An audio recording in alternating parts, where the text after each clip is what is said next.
Hallo.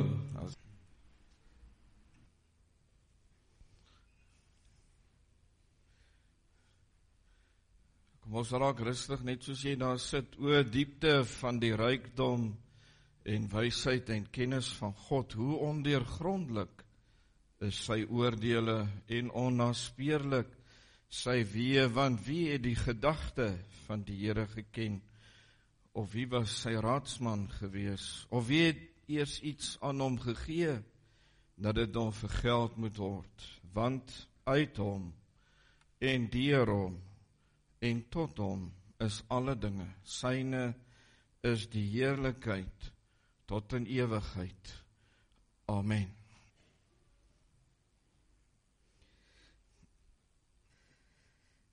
Ons skrifgedeelte is vanoggend in Markus 14 vanaf vers 32 tot 42 en die tema is waak en bid. Maar voor ek vir ons vanoggend voortgaan met die skriflesing, kom ons buig ons hoofde. Here, baie dankie vir die bietjie reën wat so van gister af so drup bietjie geval het. Ander gebiede wat meer gekry het, Here, en dan sal baie gebiede wat nie gekry het nie, en vir my is dit so 'n weerspieëling van ons geestelike toestand in ons land. Here, wil U nie U kerk kom herleef, sodat soos U gesê het, U die disippels geleer het, bid tot die Here van die oes, want die lande is vol ryp oes, dat die Here die arbeiders sal instuur, dat ons gewillig sal wees om koninkrykswerk te doen. Dankie vir vanoggend, Here, wat bietjie meer lering gaan rondom gebed, en dankie vir almal vanoggend hier teenwoordig hier in die gebou. En ek bid, Here, dat U vir ons deur U Gees vir ons sal kom ontmoet, vir ons geestelike oë en ore sal open, en Here, dat ons dan daders sal word van dit wat ons gehoor het. In Jesus naam, amen.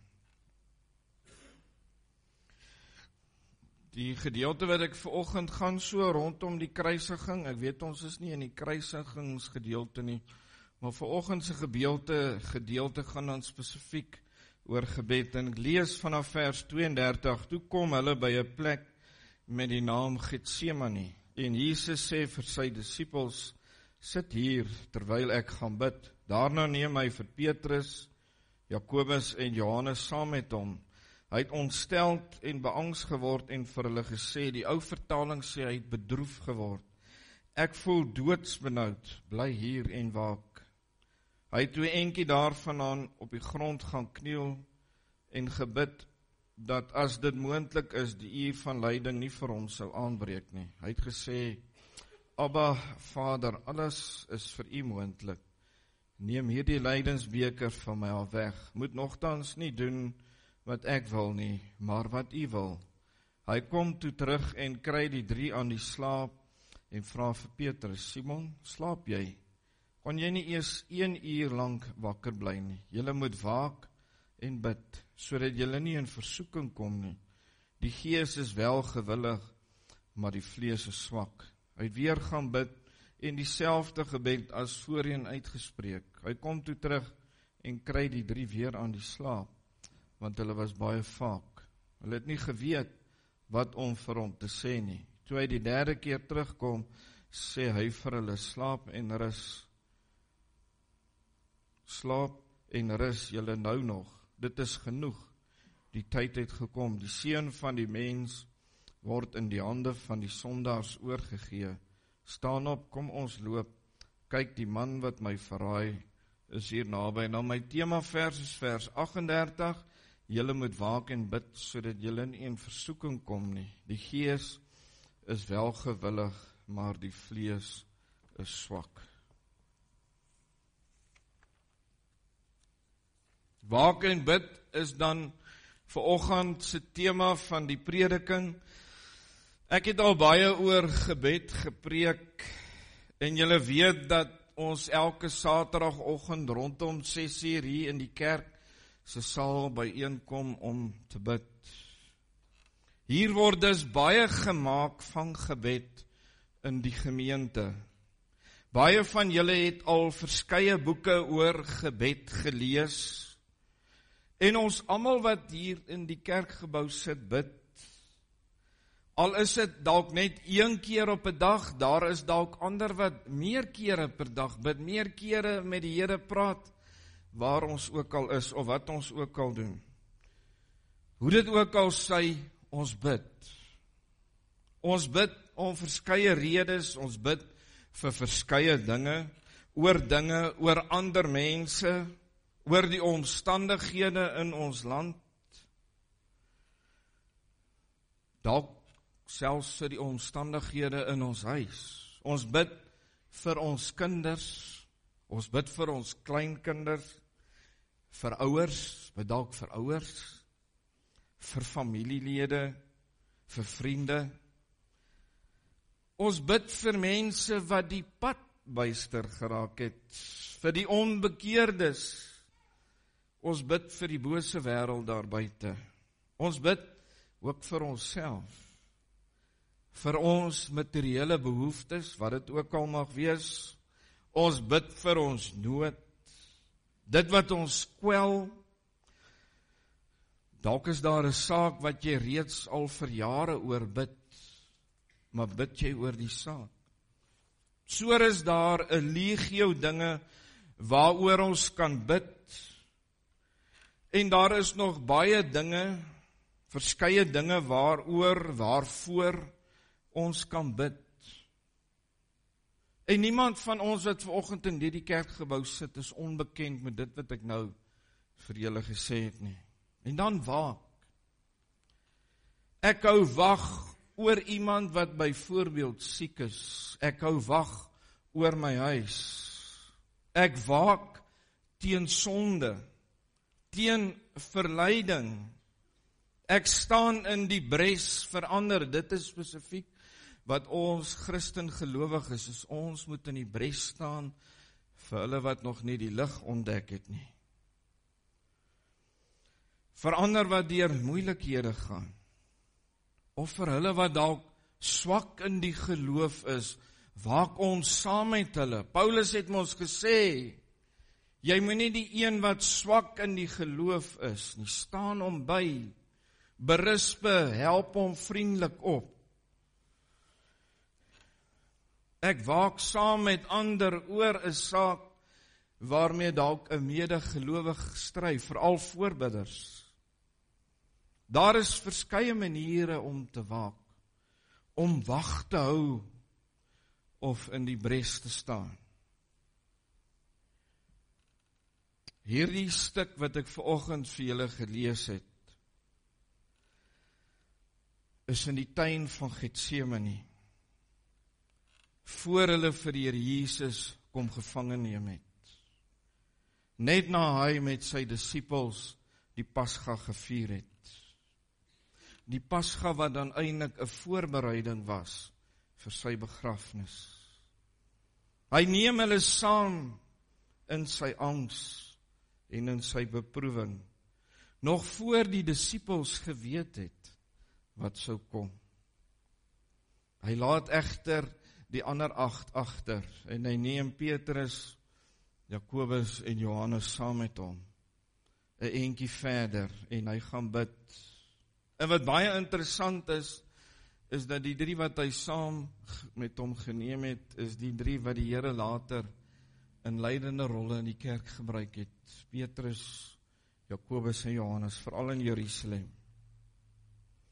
Hy maak aan hulle 3 bekend dat hy dood beangs is, dat hy benoud is. In die ander evangelies, ons lees dit nie hier in Markus nie, maar in die ander evangelie staan daar, hy was ten bloede toe beangs. Met ander woorde, hy het angs, hy het bloed gesweet in die angs, en wat ek nou al opgelees het daaroor, dit is die ergste vorm van angs wat jy kan kry, is iemand se liggaam deur die sweetgaatjies letterlik bloed en water deurkom. Dan sê hy vir hierdie 3, waak. En dan gaan hy 'n entjie verder, en hy bid 3 maal dieselfde gebed. smeek hy dat sy Vader hom genade sal toon. Maar ten spyte van dit wat hy bid, 3 keer gebid het hy sy wil vir sy Vader gegee. In hierdie stuk wat ons vanoggend gelees het, is hier 'n paar dinge binne hierdie gedeelte, wat vir my en vir jou as gelowiges tot seën is, of kan wees. Maar tog baie keer is ons nie so getrou nie. Is ons nie soos ons getroue Here Meester nie. Dan los die Here vir my uit, en dan stamp ek my kop. En as ek my kop gestamp het, dan kom ek terug. Die eerste ding wat hier gebeur, hy leer sy disippels om te bid.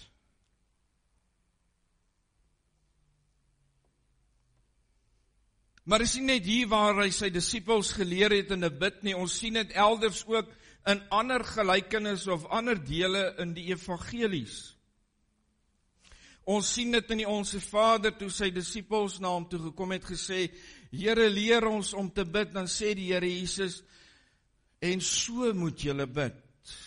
God se Gees leer ons om te bid.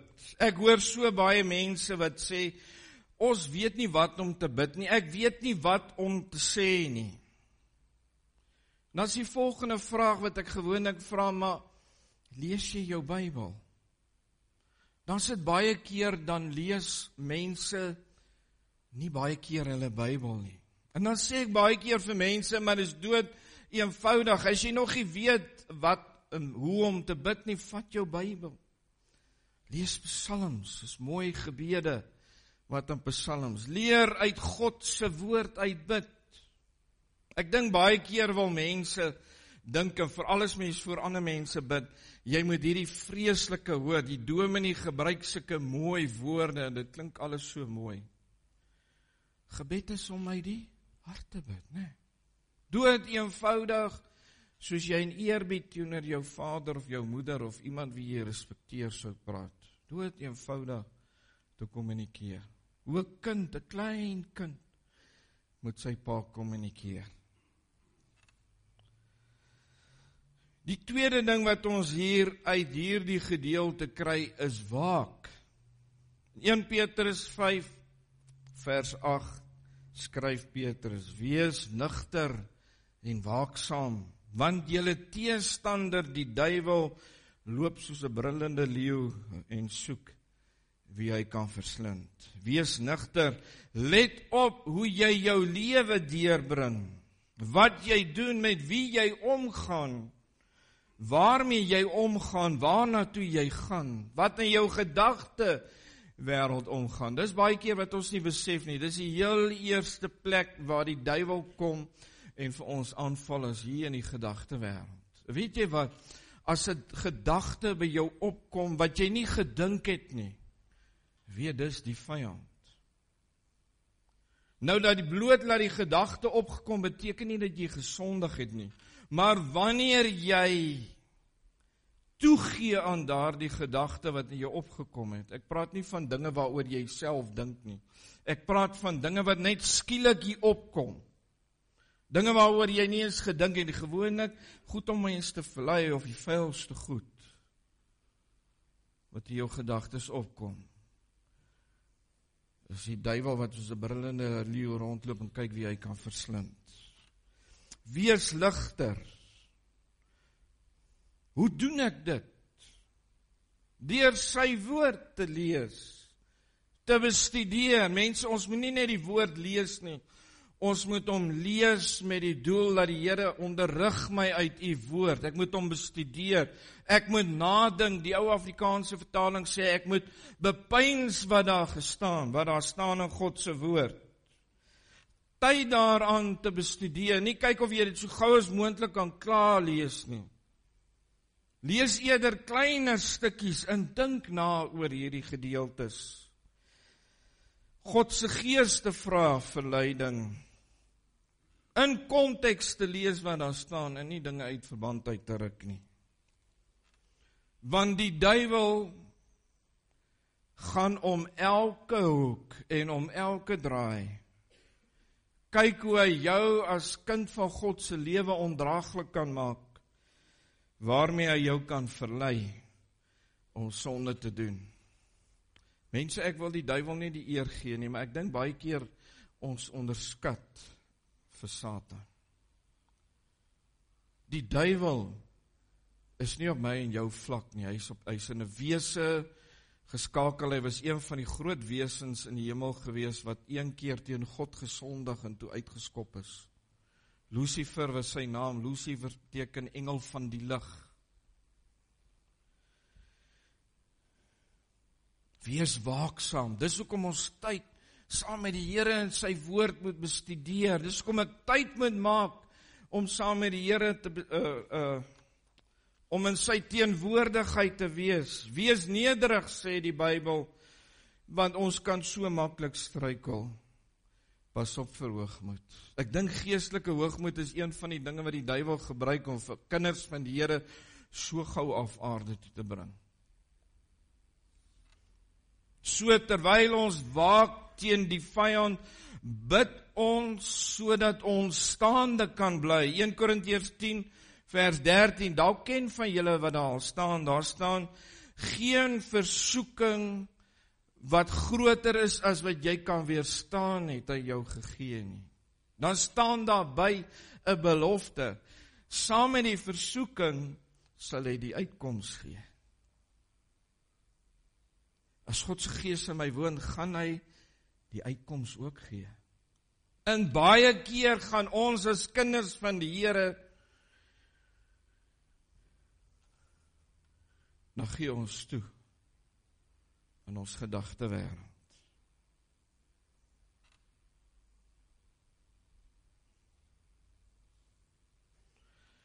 Hoe nader ek aan die Here groei, hoe meer tyd ek saam met hom spandeer, hoe meer ek my lewe, dit wat ek die afgelope tyd gepreek het, hoe meer my lewe in die lig van God kom,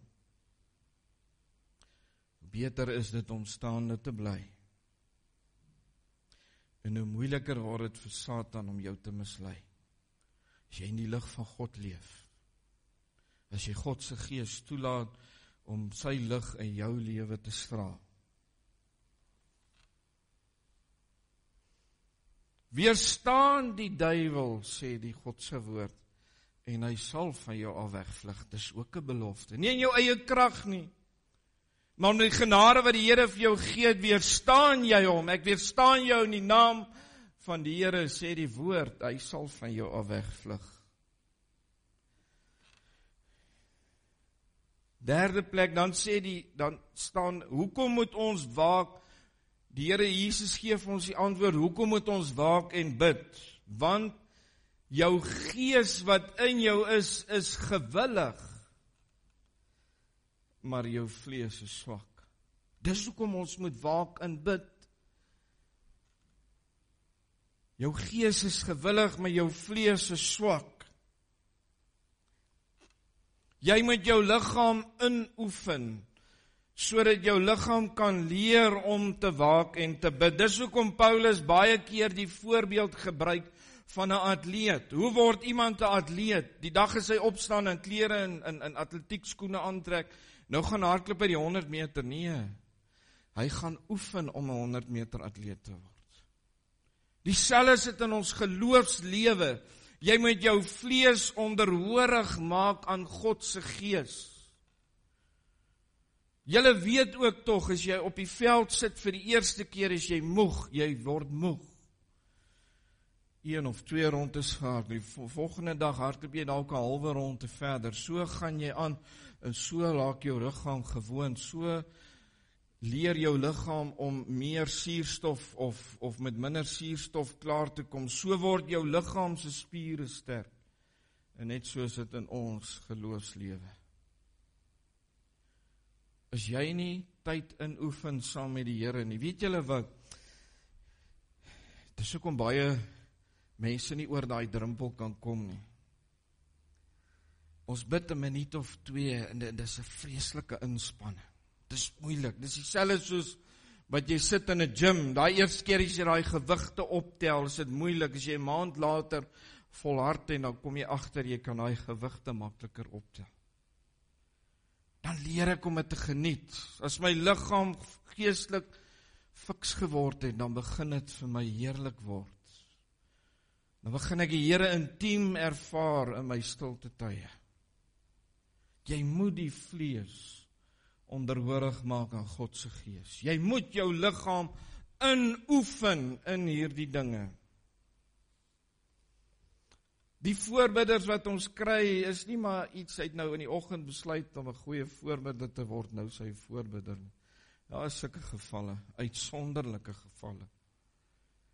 Maar gewoonlik die voorbidders wat ek ken, is mense wat oor jare gekom en gebid het, ingeoefen het. Dis hoekom dit vir hulle is om vir 'n dag of 2 lank oor sake te bid, met woord en met skriflesing en gebed. Dit vir hulle moontlik is. Hulle is ingeoefen in die geloof. Die liggaam is onderhoorig aan God se gees. Sy liggaam is fiks om dit te kan doen. Bly volhard, soos atlete, sing die een lied wat ons so in die kerk sing.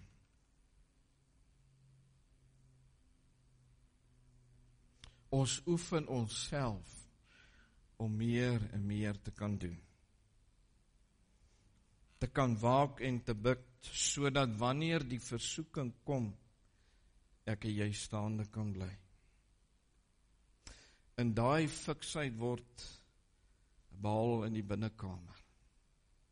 Ek het al op 'n vorige keer gesê, baie keer dink mense ek groei geestelik deur die omstandighede daar buite. Dis nie waar nie. Jy groei in jou binnekamer. As jy daar gegroei het by God, dan kan jy uitgaan en dit gaan meemaak. Dan gaan dit wat hy op jou pad sit, sal jy kan slaag. Want jy tyd gemaak saam met God. En dis baie keer waar kinders van die Here dink ons kan staande bly. Dis hoekom ek gesê het, Lucifer is die engel van die lig. Hy verlei so maklik.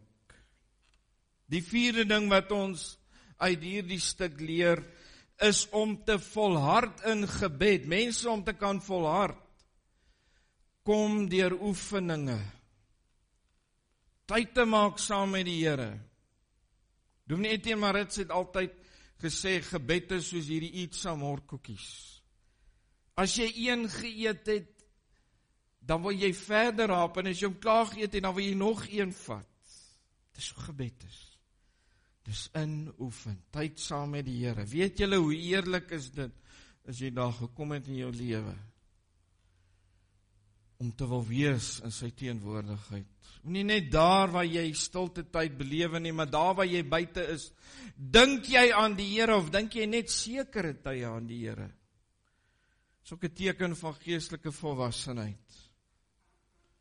Ek dink voortdurend aan die Here, ek praat voortdurend met die Here, maar ek weet nie 'n binnekamer nodig om met hom te kan praat nie. Ja, dit is belangrik, dis baie belangrik.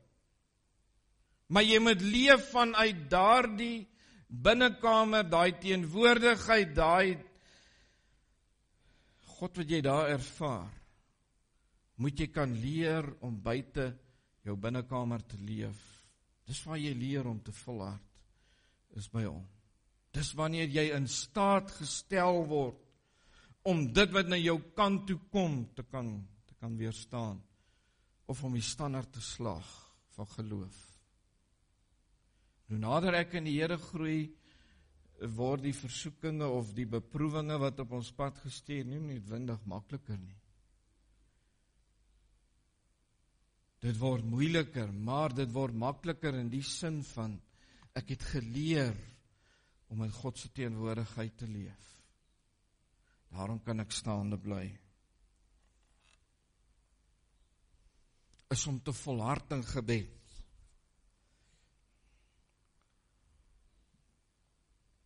'n saak waaroor jy bid, deur te bid. Die Engels sê, to pray through, sê die King James version van die Bybel.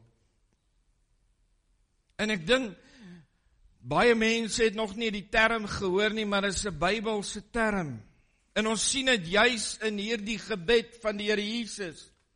Hy 3 keer gaan bid. Dit wat hy van sy Vader gevra het, sy Vader hom nie gegee nie, maar hy het vrede gehad. Die 3de keer toe hy gebid het. Dat dit die wil van sy Vader was, dat hy in die kruis moes hang. Hy het dit geweet, maar hy het vrede daar gemaak. Tuin van Getsemane.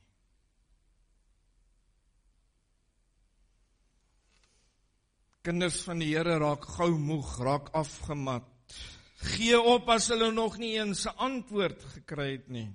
Weet julle wat, ek wil vir julle 'n ding leer het, wat ek in my lewe geleer het. Daar was 'n tyd, en ek kan nie onthou hoe lank dit geduur nie, maar dit was maande, dit kon selfs meer as 'n jaar of 2 gewees het. Waar ek oor 'n saak gebid het, en ek het aangehou bid, en al wat daar vir my tasbaar teenwoordig was, God in sy stilte. En baie keer vorm en bou die Here ons karakter in stilte. Maar hoekom? Want hy leer ons om onderdanig aan sy wil te wees. As God baie keer stil in ons lewens is dit wanneer hy jou leer om te aanvaar. Nader tot my en ek sal tot jou nader. Skryf Filippus. Baie kinders van die Here verstaan dit nie reg nie. Ek gaan in my binnekamer, nou nader ek gou tot die Here, nou hoor ek hom nog nie praat nie, want ek is gou haastig. Ek maak gou 'n stukkie oop, behalwe om konsekwent te wees. Ek sê altyd, begin die Bybel van voor tot agter. Ons jaag in, ek sê, Here, ek het hierdie sake goed, en ons bid gou en ons maak die Bybel toe en ons loop. Dis nie tot God nader nie. Nader tot God is om stil te raak in sy teenwoordigheid daar in jou binnekamer. Vir die Here te vra om jou gedagtes, jou hele wese tot hom te rig. En dan te begin, te wag om sy stem te hoor.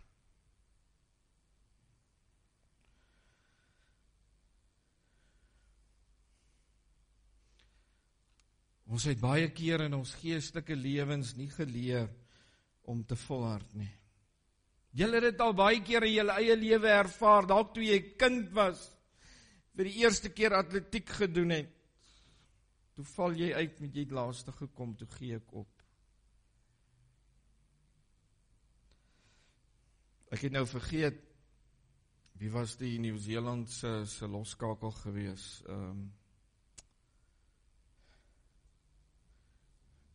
Maar anyway, ek dink nie uit hierdie wêreldbeker, hy het die vorige een gespeel. Ek kan onthou wat van hom vertel was, hy het 'n droom gehad om enige All-Black te word. Hy het nog nie regtig vir die skool rugby gespeel nie, maar sy pa het sy droom raak gesien, en sy pa het elke dag gaan laat hy gaan skop. Toe kom hy eendag daarbo uit, hy het gevolhard. Dis baie keer met ons as kinders van God, nie volhard nie. As ek oor 'n saak gebid het, ek voel die saak in my hart. Maar omdat die Here my nie geantwoord het nie, nou sê ek maar hy wil nie, in plaas van om te gaan en te volhard. Die Here se aangesig te soek, nader tot my en ek sal tot jou nader. God wil die erns van jou hart sien. In die Ou Testament staan daar, in die eerste 5 boeke, ek weet nie waar dat staan nie, ek dink dit was dalk Deuteronomium wat daar staan, en die Here het Israel getoets, om te kyk, of hulle hom met hulle hele hart sal dien. Dis wat die Here in ons lewens ook doen. Die Here weet wat is die beste vir ons. Die Here weet dalk dat die tyd nie reg is nie. Dit wat jy dalk van hom vra. Dalk het jy nog nooit regtig tot hom genader nie.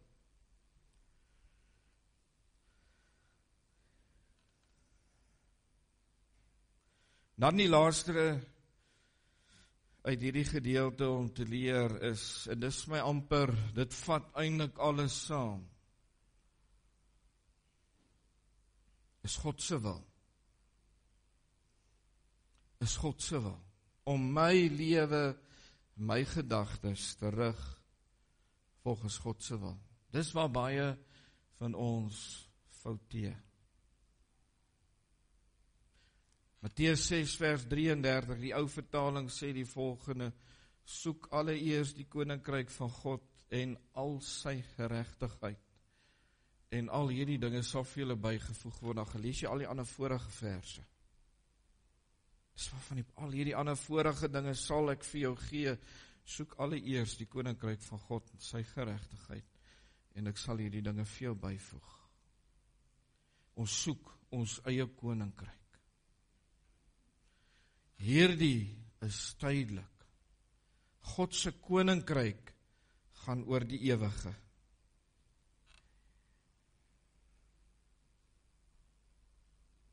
Die Here Jesus het benoud geword, lees ons, hy was tot die dood toe beangs. Al was hy volkome God, soos ons belydenisskrifte ons leer, en volkome mens, want dis hoekom hy tot die dood toe benoud was. Ons lees dit telke male, veral in die evangelie van Johannes, wat die Here Jesus gesê het, net dit wat my Vader my gesê het om te doen, of dit waarvoor my Vader my gestuur het, dit sal ek doen. Die Here Jesus het telke male sy wil verklaar aan sy Vader. Net dit waarvoor die Vader my gestuur het. Net dit wat die Vader my sê, dit sê ek. En ons sien dit so duidelik in vanoggend se gedeelte. Nogtans nie my wil nie, maar u wil. Christus was tot die dood toe gehoorsaam aan sy Vader. En vandag pluk ek en jy as sy kinders die vrug van sy gehoorsaamheid. Hierdie 5 punte waaroor ek vanoggend gepreek het, is so ongelooflik nou in mekaar verweef. Die eerste een was, hy leer ons om te bid deur sy Gees. Ons moet waak, sodat ons staande kan bly, want ons vlees is swak. Om volhardend te kan bid, en dan te kan bid volgens God se wil.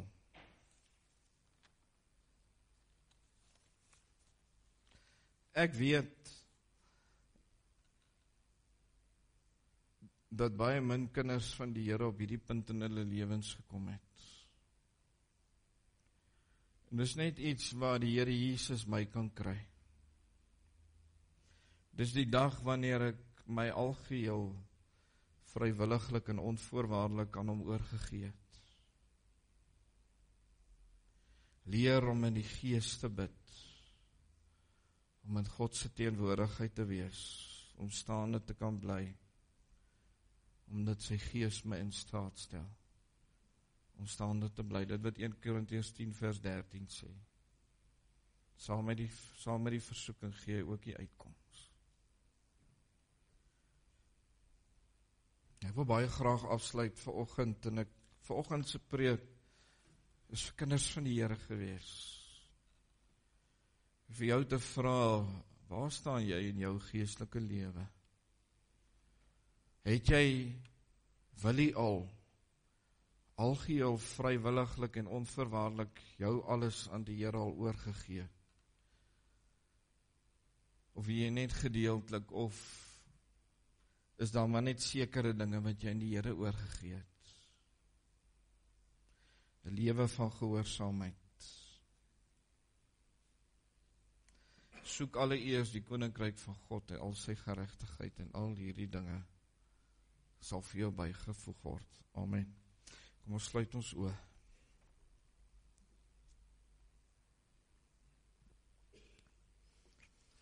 Here, dankie vir u onderrig uit u woord, vir die Gees wat met ons praat, ons Gees wat u kom herleef deur die wedergeboorte. Ons geestelike oë en ore wat oop gegaan het, om u stem te hoor. U sê in die woord, die skape ken sy stem, so sal julle my stem ook herken. Dankie daarvoor, Here, gee, Here, dat ons onsself in die oor sal gee as u kerk. Dat ons onsself gewillig in u hande, sonder enige voorwaarde, aan u sal oorgee. Want die tydelike is maar net die tydelike. En dit gaan alles om die ewige. En dan sal u in ons tydelike nood voorsien. Here, baie dankie daarvoor. Seën vandag, Here, wat voorlê vir elkeen, vir waantoe, wie ook al gaan, Here. Seën vir ons as u gemeente, as u kinders. Gee ook, Here, vir die tyd, kort tydjie in die jaar wat nog oorbly, Here, dat ons dit sal geniet, saam met wie ook al, familie of vriende, maar dat ons dit so sal doen, tot eer en verheerliking van u naam, in Jesus naam, amen.